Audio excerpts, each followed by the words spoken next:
Welcome to exam विवेचना। तो आज का जो ये टॉपिक रहेगा आपकी प्रत्येक परीक्षा के लिए मोस्ट इम्पॉर्टेंट रहेगा। चाहे वो कोई भी परीक्षा हो, यहाँ पर ये प्रश्न आपसे पूछा ही जाएगा। ठीक है, तो जो ये वीडियो रहेगा बिल्कुल सरल भाषा में आपको बताया जाएगा। इसकी परिभाषा बताई जाएगी, उपसर्ग किसे कहते हैं ये बताया जाएगा, प्रत्यय किसे कहते हैं ये बताया जाएगा, और उपसर्ग और प्रत्यय में क्या भेद है ये बताया जाएगा। सभी प्रश्नों को उदाहरण के साथ आपको बताया जाए किस प्रकार से ये क्या होगा और किस प्रकार से होगा। ठीक है ना, सिंपल भाषा में बताया जाएगा। तो आप शुरू से लेकर अंत तक वीडियो को ध्यानपूर्वक देखिएगा। अगर इसके पश्चात भी आपको लगता है कि किसी प्रश्न पे आपको डाउट है या किसी शब्द पे आपको डाउट है तो अवश्य आप पूछना। ठीक है, तो चलिए करते हैं आज की वीडियो को स्टार्ट। देखने में तो ये टॉपिक बिल्कुल सिंपल लगता है, पर होते वास्तविक में ये बहुत ही ज़्यादा कठिन होते हैं। ऐसे सिंपल साधारण तरीके पे अगर हम इन्हें देखने लगेंगे तो आसान लगते हैं। अगर हम परीक्षा हॉल में बैठ के किसी प्रश्न को देखेंगे, क्या उपसर्ग क्या होते हैं, प्रत्यय क्या होते हैं, उस समय में पता चलता है कि हमने तैयारी की है क्या नहीं। तो आपको हर एक टॉपिक ढंग से पढ़ना है और उसकी तैयारी करनी है। तो चलिए पहले हम देखेंगे उपसर्ग किसे कहते हैं। उपसर्ग से तात्पर्य ये होता है कि जो शब्द के आरंभ में लगकर नए शब्दों का निर्माण करते हैं उन्हें उपसर्ग कहते हैं। क्या कहते हैं, कैसे है? जो शब्द के आरंभ में, देखिए उप से होता है आगे उपसर्ग। जो शब्द के आरंभ में शब्द लगता है उससे नए शब्द का निर्माण होता है तो उन्हें उपसर्ग कहा जाता है। उदाहरण के लिए अगर हम बात करें अनादर में पूछा जाए कि कौन सा यहाँ पर उपसर्ग है और कौन सा प्रत्यय है, तो आपको बताना है कि जो अनादर शब्द है यहाँ पर जो अन्न है, अन्न, यहाँ पर देखिए आगे मैंने इनका संधि विच्छेद भी कर लिया है। जो अन्न होगा ये हो जाएगा आपका उपसर्ग, क्योंकि ये आगे लगा हुआ है। अन्न को जब आदर से जोड़ दिया जाए तब बनेगा आपका अनादर शब्द, तो इसमें जो उपसर्ग होगा तो वो अन्न हो जाएगा। इसी प्रकार अगर हम दूसरा उदाहरण ले लें, प्रतिदिन। अगर पूछा जाए प्रतिदिन में कौन सा उपसर्ग होगा, तो प्रतिदिन में होगा प्रति। जो प्रति है ये यहाँ पर उपसर्ग हो जाएगा। तो प्रति और जब दिन को मिला दिया जाए तो कौन सा शब्द बनेगा? प्रतिदिन। इसी प्रकार अगर हम बात करें जन्मजात, तो यहाँ पर अगर आपसे पूछा जाए जन्मजात में कौन सा उपसर्ग होगा, तो जो जन्म यहाँ पर है जन्म, तो ये होगा आपका उपसर्ग जन्मजात। जन्म को जब जात से मिलाया जाए तो ये बन गया आपका जन्मजात, ये यहाँ पर उपसर्ग हो जाएगा। इसी प्रकार अगर आपसे पूछा जाए कि प्रत्यय क्या है, आगे में अगली स्लाइड में आपको बता देता हूँ। ये देखिए प्रत्यय यहाँ पर आ गया। प्रत्यय क्या है? प्रत्यय उसे कहते हैं जो शब्द के अंत में, क्या है? प्रत्यय उसे कहते हैं जो शब्द के अंत में जुड़कर नए नए शब्दों का निर्माण करता है, तो उसे प्रत्यय कहते हैं। फिर से व्याख्या बता देता हूँ।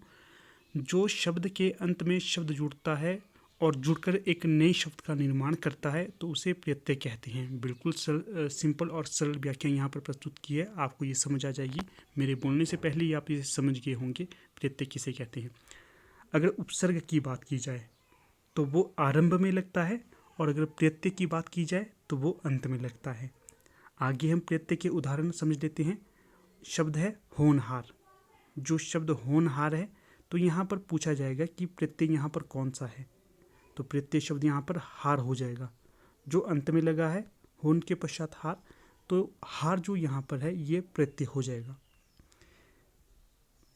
अगला शब्द है सत्यवादी। अगर पूछा जाए सत्यवादी में कौन सा यहाँ पर प्रत्यय है, तो जो सत्यवादी, सत्य और जब हम वादी को अलग अलग करेंगे तो यहाँ पर वादी शब्द ये आपका प्रत्यय हो जाएगा। तो इस प्रकार आप इसमें अंतर स्पष्ट कर सकते हैं। अब देखिए उदाहरण के लिए मैं आपको इन दोनों के अंतर के लिए आपको बता दूं। उपसर्ग हम यहाँ पर एक और शब्द ले लेते हैं, प्रगतिवादी। प्रगतिवादी हमने शब्द लिया, ये देखिए जब ये शब्द है यहाँ पर प्रगतिवादी।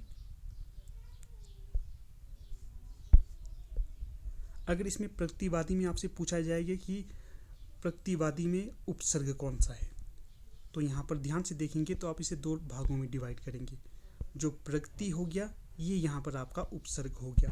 अगर पूछा जाए प्रगतिवादी शब्द में प्रत्यय कौन सा होगा, तो तो यहाँ पर प्रत्यय हो गया बादी, बादी यहाँ पर प्रत्यय हो गया और प्रकृति यहाँ पर उपसर्ग हो गया। ये इन दोनों में अंतर है।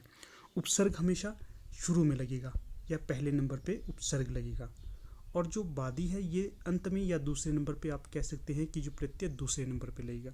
ये सिंपल सा यहाँ पर इन दोनों के बीच में अंतर है और सिंपल सा ये टॉपिक भी है।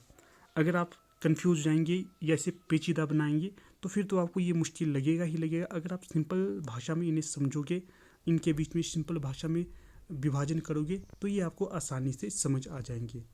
तो ये बिल्कुल सिंपल सा टॉपिक आज आपके समक्ष मैंने रखा है। आप अवश्य बताइएगा कि ये आपको कैसा लगा। ठीक है, तो चलिए वीडियो को समाप्त करने से पहले आपको बता देता हूँ हमारी टीम के द्वारा लॉन्च की गई प्रैक्टिस सेट और कोर्स के बारे में। ये देखिए यहाँ पर जो ये टॉप 10 मॉक टेस्ट या प्रैक्टिस सेट आप कहें तो ये हमारी टीम के द्वारा लॉन्च किए गए हैं। इसमें आपको क्या क्या मिलेगा? मॉक टेस्ट के अंत में आपको प्रत्येक प्रश्न व्याख्या समेत मिलेगा। अधिकतर मॉक टेस्ट ऐसे मिलते हैं जिनमें आपको सिर्फ प्रैक्टिस सेट ही लगाने को मिलते हैं, तो उसमें आपको व्याख्या नहीं दी जाती अंत में कि क्या कैसे ये प्रश्न गलत हुआ, कैसे ये प्रश्न सही हुआ। तो जो ये प्रैक्टिस सेट है यहाँ पर मैंने संकलित की है, इसमें आपको मॉक टेस्ट के अंत में प्रत्येक प्रश्न की व्याख्या मिलेगी। उसके पश्चात ये उत्कृष्ट श्रेणी के मॉक टेस्ट है, सिंपल नहीं है, पिछली परीक्षाओं में पूछे हुए प्रश्नों को यहाँ पर संकलित किया गया है और बाकी जो पिछली परीक्षाओं में पूछे गए प्रश्न हैं वही इसमें संकलित किए हुए हैं।